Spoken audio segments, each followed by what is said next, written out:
Hello, everyone. Welcome back to Cloud Wars Live. We are digging into the digital revolution and the amazing impact it's having on every facet of our lives. And somebody with a terrific set of perspectives on this is our good friend, Sean Ammirati, who's one of our monthly digital all-stars.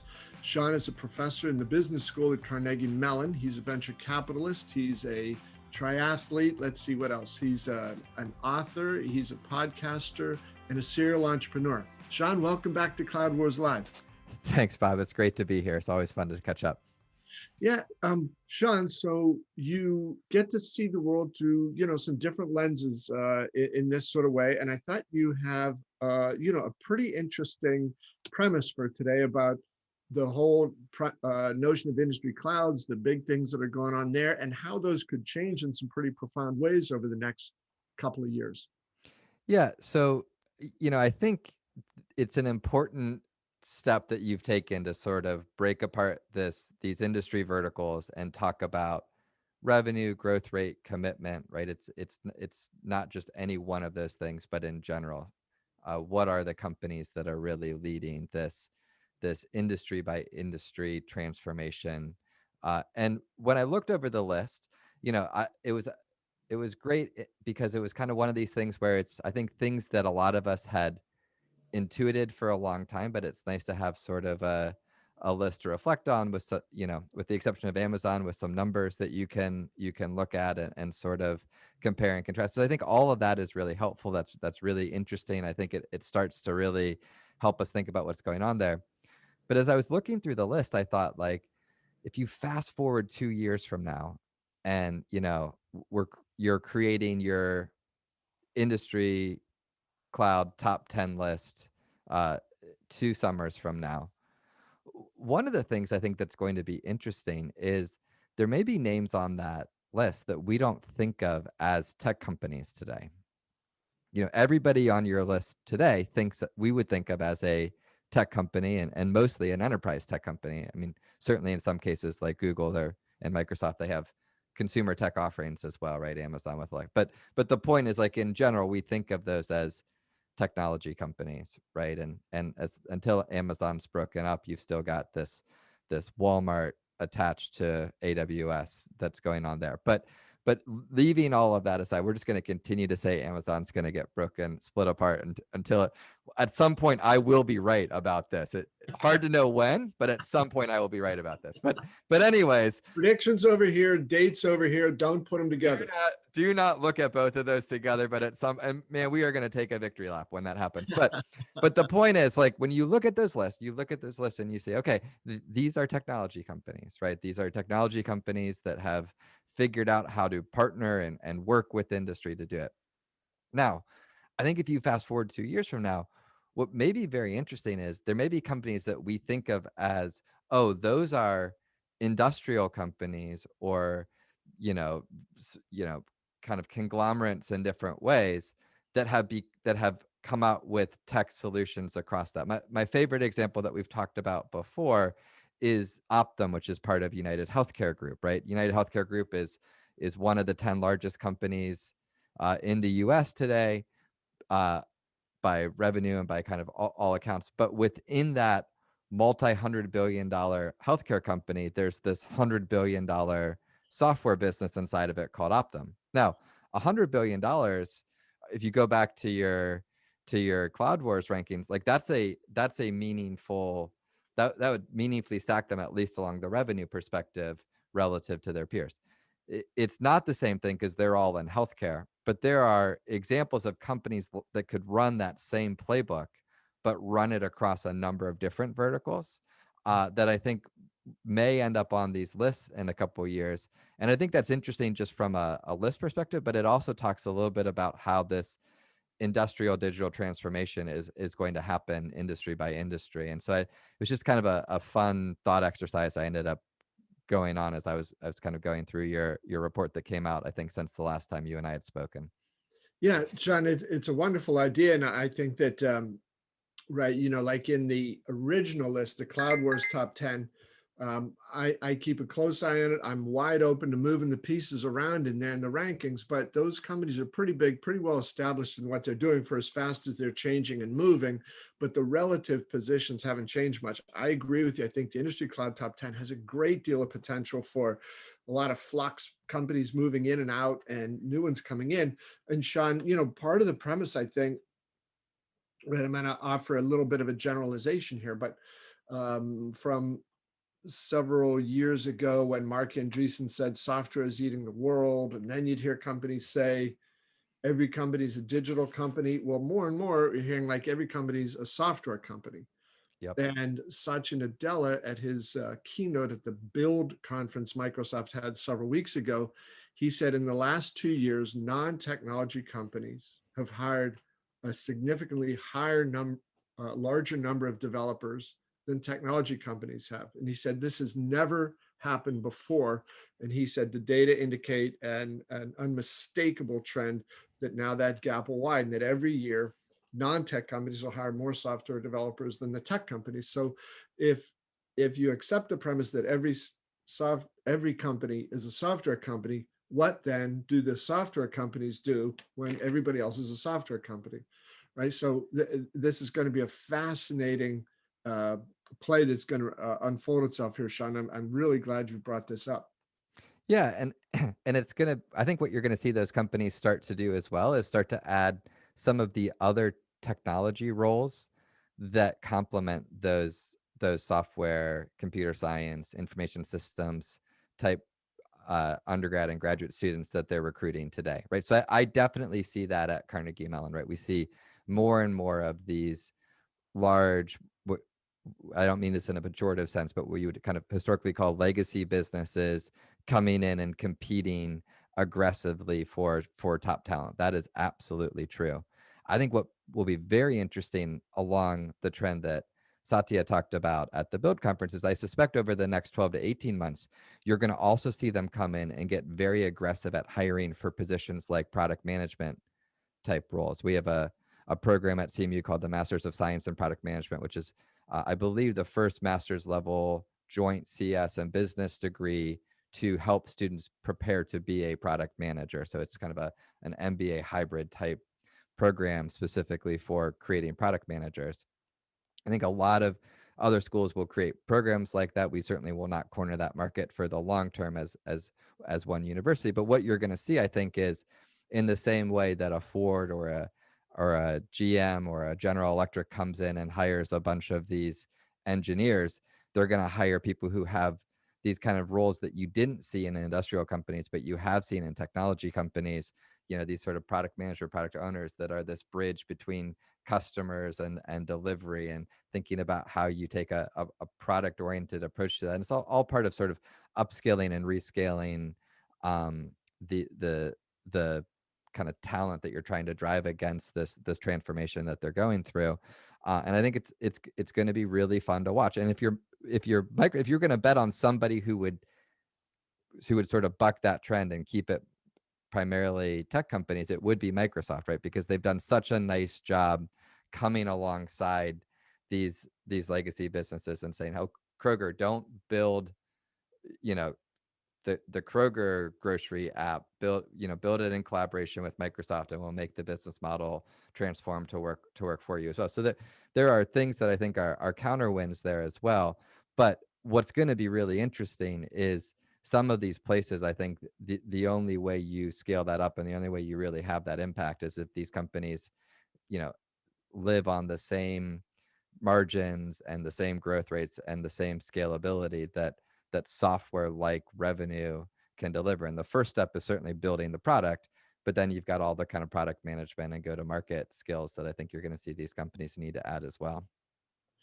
Hey, Sean, I have to say that the other day we held our first industry cloud battleground, and we had 7 of the big companies in there. Each was given 20 minutes to answer 5 questions, primarily about how they engage with customers, customer priorities, those sorts of things. It was really interesting to see how each of these very, very large, very well-established software companies talked about this, because I think they all did a very good job, but you could see there was a sense of newness about this, right? They didn't have years of data to fall Yep. back on. They didn't have established patterns. And it was interesting to see how they were doing actually a little bit more projecting into what this could be rather than saying, well, we know that, here's how all these things operate. So I thought it was very refreshing. And so these new eras that you're talking about, new competitors coming in, new types of talent, I think that's going to be so vibrant, so one of those forcing functions that just says, hey, we're not just using the same old playbook here. This is wildly different. All of them were talking, Sean. We had a couple questions in there about the ability then with these new solutions to offer more in the way of co-creation and co-innovation. Yep. And one of the things that Salesforce talked about in its presentation, they mentioned a Salesforce customer. They said a fairly traditional bank.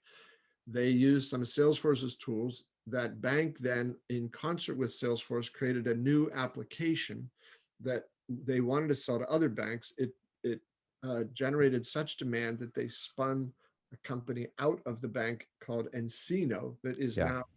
now offers banking software to other banks. So I think you're right on the mark. And Sean, could I come back and ask you about, since you mentioned with United Healthcare and its software business, Optum, should Optum be on the industry cloud top 10? Well, so I think the question for Optum is, are you okay with an industry cloud where it's only one industry, right? And actually, you could make the same argument. Encino's not at the scale of Optum, but it's last I checked, Encino was about an $8 billion publicly traded company that's got decent revenues that are growing quickly. I suspect there's some amount of hedging on the Encino trades that worst case scenario, Salesforce would acquire it to solve for their banking and finance vertical. Although I'd say that based on no inside information, just sort of looking from the outside in, that's a valuable enough industry, and the sort of Encino plus Salesforce offering is so strong together. When I talk to banks, they just rave about the document management and sort of workflow automation that Encino is able to add. So I suspect there's some sort of floor in the price on that just based on that, although I don't know that for sure. But in Encino's case or Optum's case, what you have in both those cases is sort of one industry cloud. Right now, those are two big industries. Healthcare in the United States is an alarming percentage of Yeah. overall GDP, and finance in sort of the largest sense of the word is not small either, right? So those are large industries that you could make the case the industry is so large that you can get there by yourself. When I look at the list, though, and this is why I said I think it's going to have to be companies that are kind of multi-vertical. To me, the list is mostly um, companies where they have multiple different industry clouds. Like, we can support people in this industry with this vertical solution, and that industry with that vertical solution. And I think, both Encino and Optum would be these companies that are, it's really just one. Um, but they're massive players in it.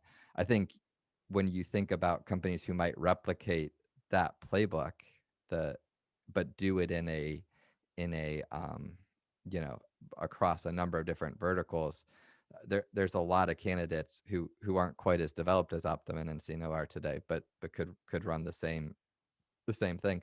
I also think there's a really interesting question when I look at that list, which is, how are the consulting firms gonna Yeah. react to all of this as well, right? Because historically, uh, you know, the big partner for a Salesforce or an SAP that helped verticalize it was, oh, we'll call up Accenture and Yeah.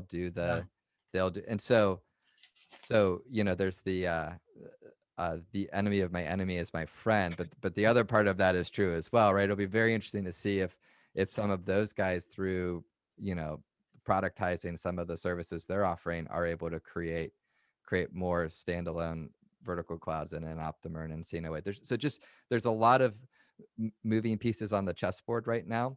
I think, to quickly kind of punchy answer your question, I think I would not put Optum on the list today. Now, what's interesting, and I think if I were, Optum PR, which I'm not, but if I were working for Optum PR trying to convince Cloud Wars to put Optum on the list, I think the argument you might make is, well, they do have Optum Bank as well, which is mostly around healthcare payments, but that's the beginning of showing kind of a finance and a healthcare solution there. So you can start to imagine a world where they make the case there, but I think it's a reach today. I do think though, in a couple of years, outside of the UHG Optum and the Encino cases, I think you're going to see some people who is like, wow, I never would have thought of them as a technology company, and yet here they are today, a technology company. It's going to be a really fun couple of years of transformation. It'll be, I think that the list, like the brilliance of the list is not just the ranking, although that's helpful and fun. I think the brilliance of the list is it gives us data to quantitatively talk about some things that lots of people have been observing. And I think this lens of these people coming into it who we may not think of as tech companies will be a fun part of that as well. Yeah, yeah. Thanks, Sean. I I think there's a lot to that, and just trying to raise the specter too that uh, for as successful and powerful and well known and capable and wealthy as these big software companies are, right? The Clayton Christensen thing of the innovative dilemma, you get stuck in just doing what you do and fail to branch out. So it's why, Sean, I've been so struck by how rapidly all of those big tech companies, within probably 6 or 9 months ago, there was some point in the middle of, the pandemic 15 months that they all just said, hey, what we've done to get here is not going to get us there. And they That's pivoted right. almost as a group remarkably fast. And we'll see how that comes up. I want to come back to that in a second, Sean. But first, a word from our sponsor, BMC. BMC wants to know, is your business on its A game? That's when systems are intelligent by learning from markets, where automation is paramount yet effortless, and when technology and people work as one in an enterprise. The A game is your business at its absolute best. BMC calls this the autonomous digital enterprise. Find out more at bmc.com/A game. So, Sean, one of those, what you mentioned a minute ago about, a year or two from now, could look at that list and say, wow, I had no idea that was a technology company. Well, Honeywell, they've got, a pretty big, fast growing part of the company called Honeywell Connected Enterprise. They've got within that, I love the name of their cloud business there, the Honeywell Forge, bringing some language from the past into the future there. And they've become a sponsor of the Cloud Wars Minute Show because they want to demonstrate we're in this. We are a very different sort of company. This is just the beginning of what we're going to do. So yeah, these big, powerful, capable industrial companies that have incredible domain expertise, they build up the software capability. Those could be pretty viable competitors. 100%, 100%. And I think those kind of industrial companies are absolutely uh, the companies who have some incumbency advantage that may not be obvious and maybe the kind of things we've overlooked for a while here. So I think it's absolutely right, and it's a great example for sure. Honeywell's a great example. Sean, I think it's not fair to put people on the spot if they're not always on, the top of the world, the top of their game. You are on top of the world, on top of your game here. So I don't mind putting you on the spot at all. So as we are recording this, it's just before the end of June. So this episode will come out sometime around late June, early July, mid-year. Now you teased a little there with one of your predictions that AWS will be spun out, and we're sticking with that one. I am. Anything you see here in the mid-year that you might want to have like Sean's predictions mid-year bonus? That's a great question. So I do actually, I will say I think there's some regulatory conversations happening. I mean, as recently as last night when we're recording this, that I think increase the probability of the AWS spin out happening. I actually think though that's an unfortunate um, element of this for the long haul, and it's for the following reason. Um, I have a friend who's a senior guy at Amazon. He every year when the Cloud Wars Live predictions come out, calls me afterwards and says, you got to quit saying this. We're going to spin AWS stuff out. That's never going to happen. The regulators are not going to win this. And my reaction to him is, you're absolutely thinking about this the wrong way. Yes. Like, I'm not saying the government, I went to people, most people won't know this, but I went to Grove City College. Like, I am a very fiscally conservative oriented person. I am not making the argument that, like, big government needs to step in and regulate big tech. I think that's kind of an absurd statement. I'm making the argument that the Amazon shareholders, the Amazon customers, and the Amazon employees would all be better off with Amazon as separate businesses, not one big conglomerate. This has nothing to do with the regulatory argument. So they are going to start to feel this pressure on the regulatory side, but I worry that's going to actually confuse the argument on, oh, is this a regulatory thing that we should be looking at? That's not what this is about. This is about making the Amazon shareholders wealthier, making the Amazon customers happier, making the Amazon employees more engaged and fulfilled, right? The My favorite example of this is actually when you go back and you look at things like Rockefeller breaking up Standard Oil. He got significantly wealthier post Standard Oil breaking up than before Standard Oil broke up, right?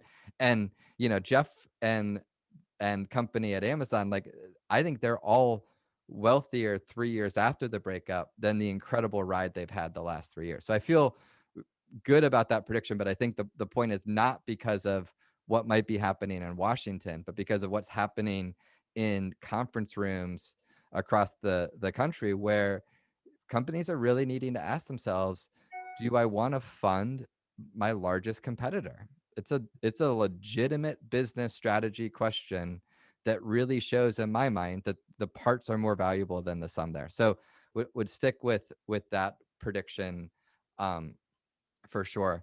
I think that that the other thing that's going to be interesting as I kind of look into the back half of 2021 and 2022 is, I do think we're going to start to actually see a lot more innovation around healthcare. So it's been this sort of, for all the right reasons, and thank goodness, it's been this kind of strong push to change healthcare to support our response to the pandemic that's been incredibly important, right? Like, the vaccine rollout is nothing short of a miracle, and it's great that we were able to go see my mother-in-law for the first time a week ago in a year and a half, and like that was incredible. Like, so that's awesome. And as sort of underlying some of that, we've by necessity, as kind of the mother of invention, we've done things like this explosion of telehealth. But I think what you're going to see over the next year is companies begin to really start to think about wellness instead of sick care. And I think things that have been kind of backburnered while the change has been enabled around people's behavior is going to be interesting. So I suspect you're going to see some healthcare uh, sort of ecosystem start to really embrace wearables, use that to provide different types of care than we've ever offered before. And I think we may sort of look back even at the end of the year and start to see these products launching that are like, wow, that's a major push from a healthcare company that's much more around wellness than sick care. I haven't come up with like a punchy, like easy to evaluate, is that prediction true or false kind of thing Yeah. yet, because I wasn't really thinking about doing that today. But I think you're going to see some stuff around that that's going to be interesting.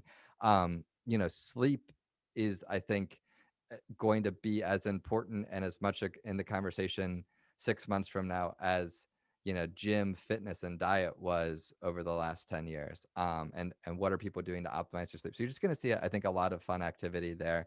I'm excited about that.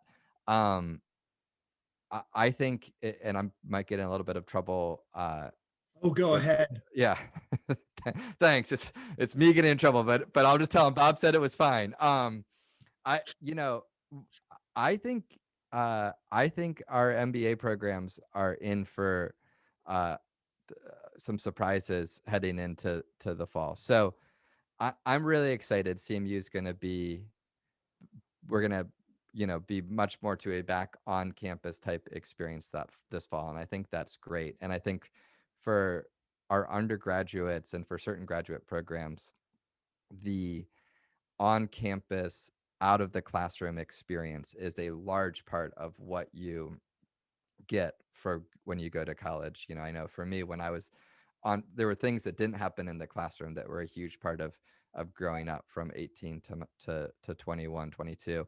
And I think that's really important.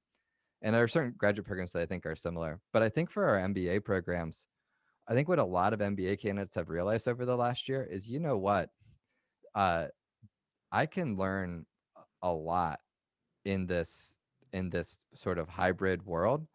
And by the way, if I do it the right way, I don't have to take 2 years out of the workforce to do it. So we have a program at Tupper, which is this online hybrid MBA program where students come to campus for a weekend every 7 weeks, and then they do the rest of it over Zoom. And I think this fall we'll probably I suspect we'll go back to the same format. And I'm not speaking on behalf of Carnegie Mellon, but just in general, I think you're going to see things like that happen. And what's going to be interesting, I think, is I think that's going to change higher ed for the long term.